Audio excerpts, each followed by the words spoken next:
कह रही कि जो शरारतें करते थे, गुंडागर्दी करते थे। शरारतें नहीं, शरारत और गुंडागर्दी में फ़र्क है। जो लड़कियों को छेड़ते थे उनको डर था मुझसे कि अगर पता चल गया स्मृति को तो पिटाई होगी। आप कर देती थी पिटाई वाकई? हाँ, यहाँ पे कोई एक दाग है, कट है, तो एक दिन पिटाई की किसी लड़के की, क्योंकि गली में लड़कियों ने आके कहा कि हमको ट्यूशन में जाना होता है, ये लड़के गली का वो भाग थोड़ा कवर करके रखते हैं, हमें जाने नहीं देते और जाते हैं तो परेशान करते हैं। तो इन लड़कियों ने कहा श्रुति प्लीज़ कुछ कर। और माहौल ऐसा था कि हम अपने माता पिता को इसलिए नहीं बोलते थे क्योंकि वो आज से मतलब 35-40 साल पहले, क्योंकि माता पिता कहते फिर जा क्यों रहे हो वहाँ से। देखिए आप छोटे तबके में लोअर मिडिल क्लास फैमिलीज़ में सबसे पहला रिएक्शन होता है कि भाई फजूल का क्यों सर मार रहे हो, अवॉइड करो। और मैं थी कि हम क्यों अवॉइड करें, तो उन्होंने कहा किया क्या जाए। तो मैंने कहा ठीक है, अब परेशान करेंगे तो मुझे बताना। तो मुझसे करीबन 3-4 साल बड़े थे वो लड़के।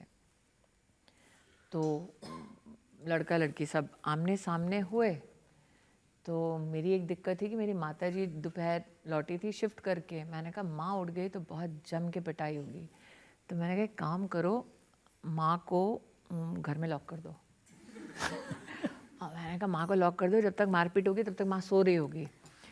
तो इतना हल्ला हो गया मार पिटाई में कि ये लड़के ने मेरा कॉलर पकड़ा हुआ था, मैंने लड़के का कॉलर पकड़ा हुआ था।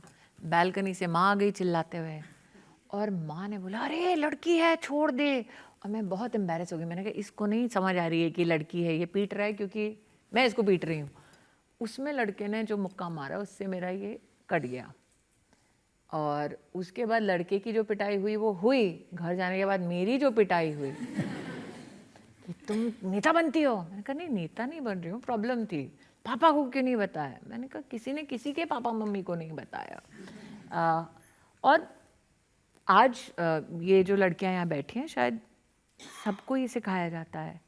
ट्रेन में बस में जा रहे हो बैग आगे रखो, अगर ज़्यादा लड़के हैं तो उस बस में चढ़ो मत।